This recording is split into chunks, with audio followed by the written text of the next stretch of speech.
দর্শক, বিএনপির স্থায়ী কমিটির বৈঠক নিয়ে আরো জানাতে যুক্ত হচ্ছেন সহকর্মী ফরুক বাবু। ফরুক, রাষ্ট্রপতি পদে বিএনপির মনোনয়ন বিষয়ে কি জানতে পেরেছেন, জানাবেন।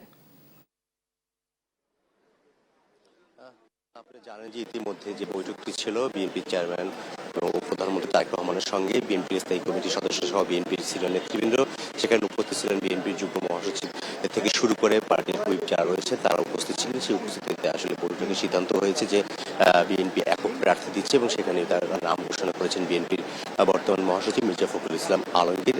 ইতিমধ্যে আসলে সেই বৈঠক শেষে এই ঘোষণা দিয়ে নির্বাচন কমিশনে যে আজকে মনোনয়নপত্র জমা দেওয়া হচ্ছে শেষ দিন রাষ্ট্রপতি নির্বাচনে, সেই মনোনয়নপত্র নিয়ে চলে গেছে বিএনপির একটি প্রতিনিধি দল, যার নেতৃত্ব দিচ্ছেন বিএনপির সিনিয়র যুগ্ম মহাসচিব রুহুল কবির রিজভী আহমেদ।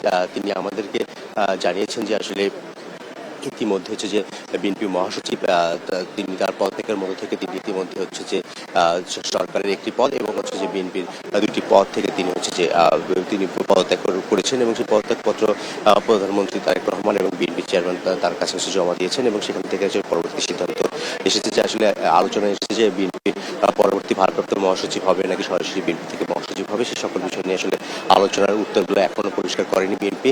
তারা বলছে যে এই নির্বাচন রাষ্ট্রপতি নির্বাচন পরবর্তী সময় তারা সেই বিষয় নিয়ে আসলে দলীয়ভাবে সিদ্ধান্ত নেবেন। এবং জানিয়ে রাখি ইতিমধ্যে নির্বাচন কমিশনের পথে রয়েছে বিএনপি প্রতিনিধি দল, তারা আর কিছুক্ষণের মধ্যেই হচ্ছে যে রাষ্ট্রপতি হিসেবে বিএনপির তরফ থেকে তারা মির্জা ফখরুল ইসলাম আলমগীরের নমিনেশন পত্র তারা দাখিল করবেন। এবং ইতিমধ্যে আসলে যে বিষয়টা বা সংবিধানের সকল বিষয় অনুযায়ী যে ধারণাটা করা যাচ্ছে যে আসলে বিএনপি যদি সংখ্যাগরিষ্ঠভাবে সংসদে রয়েছে, সেক্ষেত্রে আসলে আগামী রাষ্ট্রপতি হিসেবে মির্জা ফখরুল ইসলাম আলমগীরকে ধারণা করা হচ্ছে। তবু নির্বাচনের মাধ্যমে যে গণতান্ত্রিক প্রক্রিয়ার মাধ্যমে হচ্ছে যে সংসদ সদস্যদের ভোটার মাধ্যমে হচ্ছে সেই প্রক্রিয়াটা আগামী বলে আমরা বিষয়টা জানতে পেরেছি এবং সেখান থেকে পরবর্তীতে জানা যাবে আসলে আগামী রাষ্ট্রের 23তম রাষ্ট্রপতি হিসেবে কে আসছেন। টানা